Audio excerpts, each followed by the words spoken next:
Everybody, this is Van Quintero, and welcome to a special Q&A session at Coin Edition. Joining us today is LunarCrush CEO Joe Vezzani. Joe is a Web3 entrepreneur and investor based in California and the co-founder and CEO of LunarCrush, a global leader in social media analytics. He has over 15 years of experience in financial analysis, accounting, creative production, account management, sales, business development, and many other fields. And he is here with us today. Mr. Joe Vezzani, welcome. Thank you so much for having me. Thanks for the introduction. Yeah. So 2022 just ended and we recently greeted the new year. And I just wanted to ask, what was 2022 like for you and LunarCrush?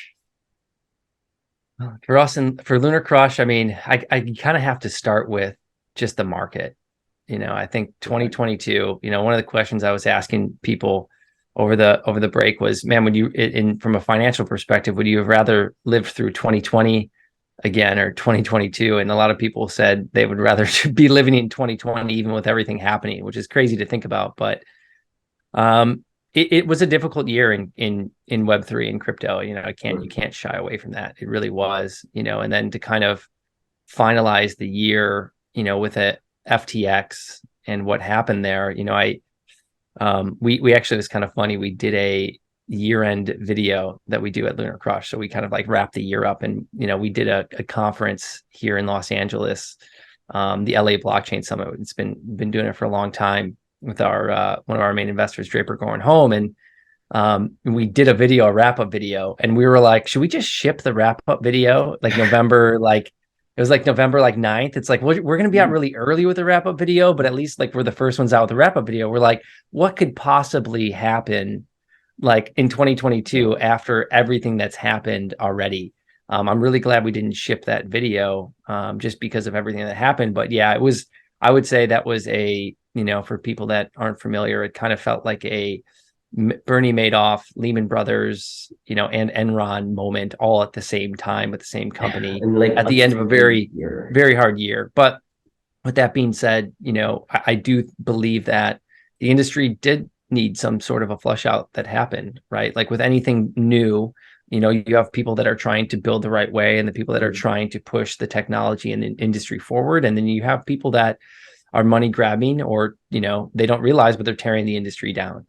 And so, or maybe they do realize, but I think there's opportunity that is to be had in those moments, and survival really is the key. And how do you continue to push the industry forward? And so that's what we've been focused on. And there's, the way that we kind of think about the world right now is, even with everything that's happened, as markets come back, which they will, think about the number of people that now know how to set up and self-custody their own wallets, and think about this technology in a different way, or entrepreneurs that are going to start businesses and projects and DAOs in a different way, create NFT collections that, get to purchase golf courses or whatever the heck that they're going to do with it. I think it's a hard time, but the austerity and the self-austerity I think that people should be having right now is a great lesson. And the decision making that you have when pushed into these corners is good decision making. You really are thinking through everything that you're doing,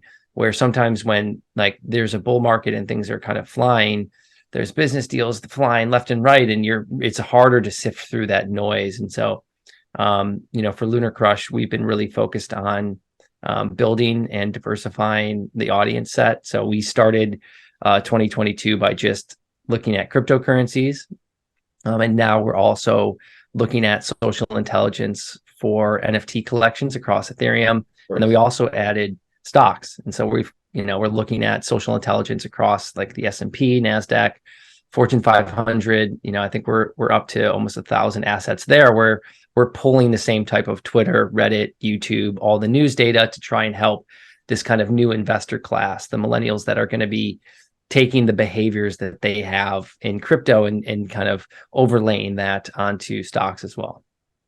Okay. Speaking of all the social media you guys analyze in LunarCrush, is there like a priority list or like a tier list of the most like prominent social media sites to find all of these data? Yeah, for sure there is. It starts with Twitter.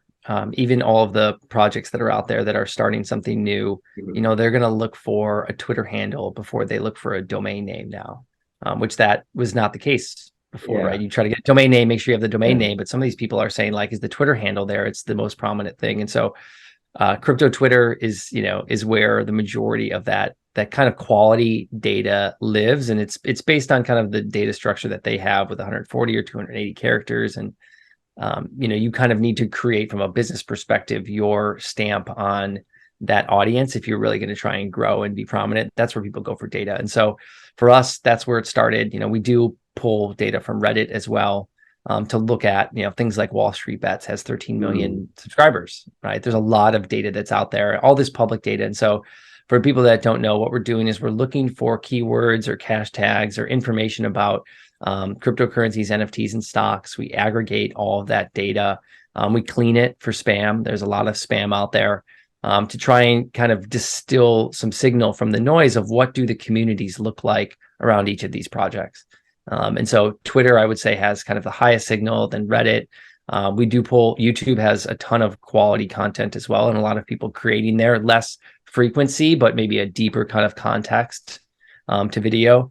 And then, we collect any sort of news that's out there across all of the news sites and kind of crawl and look for that data as well. And so probably are the largest single source of news aggregation across financial assets in the world. Wow. That's actually really interesting to hear about how prioritized Twitter is now. Because if you look back to like what, 5 or 6 years ago, Twitter was like this kind of almost niche social media where sometimes they use it as your personal diary. And now it's literally like the basis of like a person or a company's credibility. And it's weird Totally. to shift that way. Yeah, I would say credibility. And then also it's still actually kind of niche when you look at all of the different social media networks. I mean, I think it's in the top 15. But it's still dwarfed by Facebook, WhatsApp, Instagram, right? Those are also 3 Facebook properties. If you think about it, a lot of control there. All Meta. And you've got like even Snapchat is still pretty niche. TikTok has moved up very quickly. But there's a lot out there. Like Telegram is actually on that list as well. So there's just a lot of different ways that people are growing. But Twitter's just kind of always had this prominence around like the voice of businesses. And like the voice of that business has such a network effect that it is so important. And, so it's kind of like it is the kind of the town square, I think, of the future that we're living in now. Actually, yeah, that is an interesting that's an interesting observation, because even back then, Twitter was like the place where you trust celebrities to actually, like way back then, trust celebrities to actually like tweet their legitimate like posts. Because if you go to like Facebook, it's like, oh, it's probably some, dummy account or like some fake account that someone's like trying to just impersonate them. But Twitter always had that like feeling of, oh yeah, this is the actual person, you can communicate with them. And I guess that just translated to the crypto community as well. So yeah, shows how important the verified checkmark actually is. And so I hope they can really figure that out in a better way than maybe they're figuring it out right now. I think they're on their way though. Yeah. Speaking of that, like how is the entire, Twitter like fiasco these days after Elon Musk, took it over? Has that affected data analytics or in any way, or like your job in any way? Yeah, I mean, it's actually made it a little bit more expensive for us just because there are more people using Twitter, and so we're ingesting more data, which costs a little bit. But at the same time, they've done a quality job around spam and bots for sure. We posted an article. I think it was only like 3 or 4 weeks after Twitter was purchased by Elon that the spam was literally cut in half. So they're working on bot accounts. It's not a difficult problem to at least start chopping away at, but you have to have the incentive system in place to want to start chopping away at that. And I don't think that incentive system was in place before, and it is now. The kind of days of endless bot traffic across the internet are waning, right? And I think we see that across. We have our own internal analytics. We don't have any cookies on LunarCrush, and so we just built everything from scratch internally to look at analytics. We used to have back in the day Google Analytics across our site as well. It is incredible how much some of these analytics companies are overstating the internet traffic that's actually out there. And it shouldn't matter, because if you really kind of lower the bar for everyone, right, the cost of a click or anything else should actually go up. So it should kind of normalize when you think about the supply and the demand there, versus people overpaying for tons of impressions that aren't real. Right. And so I think that there's the like they're kind of leading the charge. Twitter's leading the charge now in Silicon Valley for kind of reworking the way that incentive system is there. And so for us, it's actually been a little bit easier. The signal's a little bit clearer, but our algorithms are still out there looking at spam, right? And there's still going to be a ton of spam, and it's not just a fix. You don't just fix it, right? There's always going to be an incentive to, put out information that pushes a narrative that you want, as whoever the political organization is, or the sovereign entity or government may be. They're going to try to sway opinion. That's as long as they exist, that will happen. And so you just have to stay out ahead of it. So it's this kind of constant battle against the bots.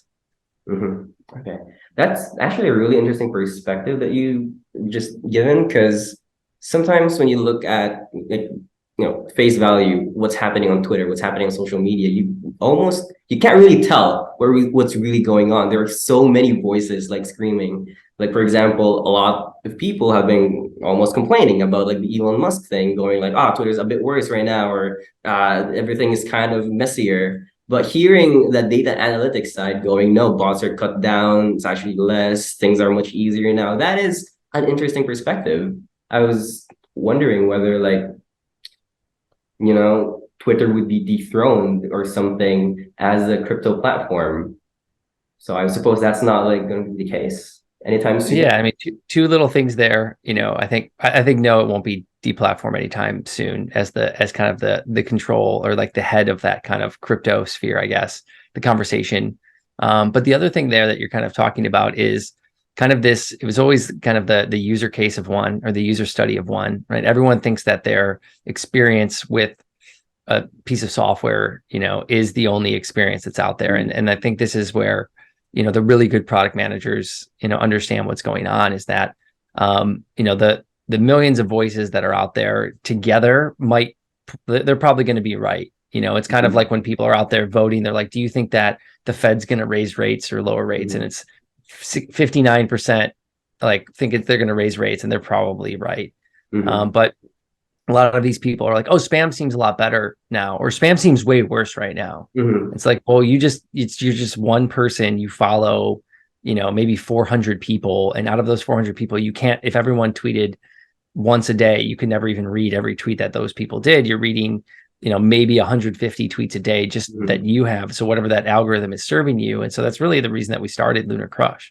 Is because as Ethereum came out in 2017, and the tokens on top of Ethereum really started to come out in 2017, we started to look at, how do you understand what's going on with all these projects? As a human, you can't decipher everything that's happening. And so we said, well, can you at least get some sort of signal out of this and understand what each community looks like? So how often are people posting about, back in the day, it was like Bitcoin private or Zcash or whatever else, Litecoin that was out there. But now it's like, how much are people talking about Cardano or Ethereum, or Solana, of what happened? And, especially when these things don't have, they're public blockchains. There's not earnings reports or 10Ks or anything. There's some, wallets and on-chain data, that's really, really important. And then on top of that, what does the community look like, and how does that sentiment push? And so it really actually stemmed from that idea that, like, we have no idea what's going on when you're just sitting there looking at Twitter, right? Or Reddit, or any, like, one YouTube,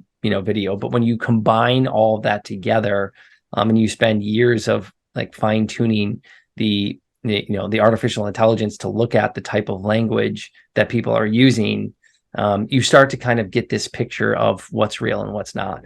And so that's really been the goal, is to kind of create this transparency in the industry, because we kind of believe in that ethos of what the world looks like with this kind of open financial system that, could supplant, and I think is done right, would be a better system that's in place today. So from that initial vision of LunarCrush, am I correct in assuming that it started around 2019?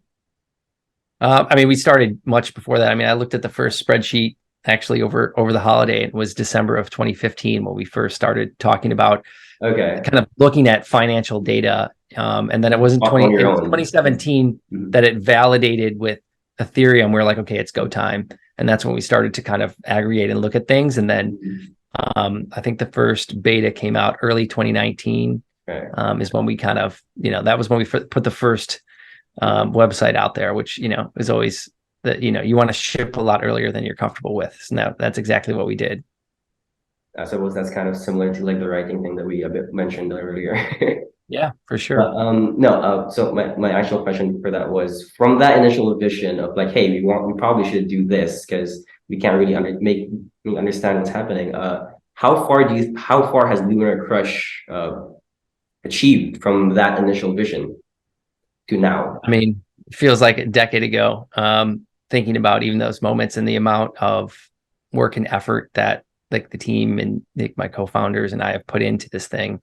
But, I think it really, for us, when you put an idea out into the world and you want to start building that, you're building for a future, you're building, for 7 to 10 years from now. If you're building a quality project that's really going to serve a market in the future, that's kind of what startup is. When you're really shooting for something, it's much different if someone's, if they're going to start a pizza shop around the corner, it's a startup business, it's there, but you really have kind of an identified market of people that are there and there's money that's coming through and you go get a loan for that. Right. And so, when you're starting in venture, you're really saying, we think that this market is going to be massive on these days, many years in the future. And we want to be set up to capture that. I think the interesting part for us was starting where we did, when we were first doing an accelerator, we did a Techstars accelerator in Los Angeles in 2019. It was the middle of another bear market. And, investors would come in and they would say, I thought like crypto was like dead. I thought Bitcoin was gone. Like people legitimately would say this to us. And we're like, yeah, no, they're just shooting satellites into space to keep the network going. And billionaires are like, what are you talking about? But what you realize is that, wow, like retail was like completely gone. And even like some smarter investors or people that were like intelligent, they had invested in really good companies, still weren't seeing it, and so you could see that the paradigm shift that this was going to have is that even some of the smartest people out there didn't understand what was happening. And so it was like, how do we grow in those moments and how do we continue to kind of push forward what's happening? And so for us, it was probably growing. We had a couple different ideas on how we wanted to kind of push the business, whether it was B2B, whether it was retail, and finally decided we wanted to build this retail brand. That's what we wanted to do. That's what we wanted to be a part of versus like an enterprise, like B2B API business. And it was really like when COVID hit in like March of 2020, there's probably like a week there where people were, are we going to use toilet paper as currency going to the future? And then finally it came back to normal at some point. Yeah.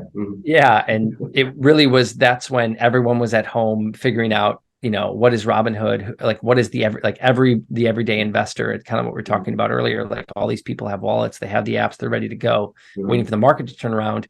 That's when we started to kind of grow and people were finding us, and it's all been organic growth for LunarCrush. We don't pay for anything out there with growth or influencers and things like that.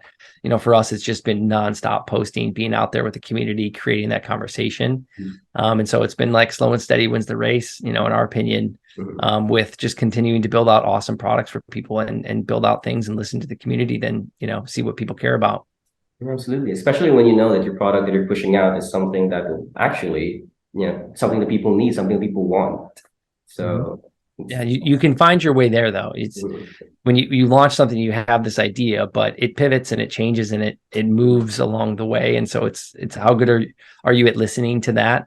Because even sometimes a community member will be like, add this random thing. You're like, that's insane. We're not doing that. But if you kind of like, again, same thing as we do, if you kind of find a consensus and you're doing, if you have some sort of customer feedback loop, you kind of hear the same thing or kind of close to the same thing, but it's up to you as the entrepreneur and the founder to go build the thing that people don't know that they want, right? Like you're getting the feedback, but you're trying to, like, if everyone's got the same idea, it's like, sure, they might want that, but that's not the wow moment. That's not going to like shock people. And so it's like, how do you find the nice balance between that? Okay. Yeah, that is fascinating. So with all the growth that LunarCrush has had so far through 2015, through COVID, through 2022, what is your outlook right now for 2023, the coming year, or this year actually? So it's a lot different than it was, I think, even like a couple weeks ago, over the holiday here. We're seeing little, signals here and there around people coming back. Even our audience, at LunarCrush is we're coming off of the bottom with people that are coming and kind of checking things out, and that's always a fun kind of internal signal that we have. But I think 2023, we're still kind of teetering on a lot of macroeconomic factors that can have a big impact on what's going on. Obviously, I think we've proven over the last year that there are hidden landmines all over the place that potentially could happen with the right setup. Right, someone tweets something and then a massive company goes under. Right, like this is anything can happen. Anything can happen. Right, and so I think it's. We have no direct control over any of those things. What we can do, though, is react quickly and continue to kind of push forward. But I think, I'm a little bit more bullish on this year. I think a lot has flushed out. I don't think, we've been in a bear market for well over a year. Things have been pretty deflated. We've been kind of moving down. Sentiment's been a little bit lower. I think there's a lot of like the macro factors, with money supply that people are still looking at. How hot is inflation going to continue to be? I think it's coming down. I think it could potentially come down faster. And I think that is if I was going to have to make a call, I would say, I think the inflation numbers will come down a little bit quicker, and the Fed will be a little bit softer and a little bit more dovish on what's going on in Q2, Q3, kind of going out and seeing what's happening here. So I think, like I we were talking about the blog. It pains my heart to say, that, a new layer one, that open financial system, blockchain is dependent on the Fed lowering rates to have success. Like that still pains my heart to think that we're all still that commingled together, but that's just where we are in the industry. It shows how early things really still are, that these things are still so part of each other. But I think it's a good thing. I think the industry probably got out ahead of our skis a little bit, and it needs to have kind of this austerity to kind of grow out of it. But I still think 2023 is going to be a better year for builders, I guess I would say. And so I'm excited to see what happens this year and the innovations that are coming out. I'm excited to see how this kind of merging of AI that's so ubiquitous now and easy to access for developers. How is that going to affect our industry and every industry? That's something to really pay attention to as well. Yeah, I actually agree. I just think it's pretty great. Like, as controversial as it might seem, sometimes you gotta weed out things in order to like properly build again. And I think that maybe what's happening like in this in the last year, and the people that may stay perhaps will be the one to actually advance the technology, and it might be a bright future in that sense. Let's hope so. Yeah. Okay. I think that's a great place to cap it off. Thank you so much, Mr. Vezzani, for taking time to share your insights. Again, please let our audience know right now what we have to look forward to from you and LunarCrush. Yeah, I mean, first you can just check us out at LunarCrush on Twitter or lunarcrush.com. You can sign up, get access to all the insights when you upgrade. So there's also a lot of free, awesome data in there to check out. So I'd say start there. And yeah, I think looking for us, you're going to see some really interesting things we're focused on a more decentralized future. And so we're going to release some products here actually in the short term that are going to kind of push that forward in the industry. So definitely keep an eye out on some of the fun stuff coming from us. All right, awesome. Again, thank you so much for your time. Thank you for the valuable information. It's been a great pleasure to just speak with you like this.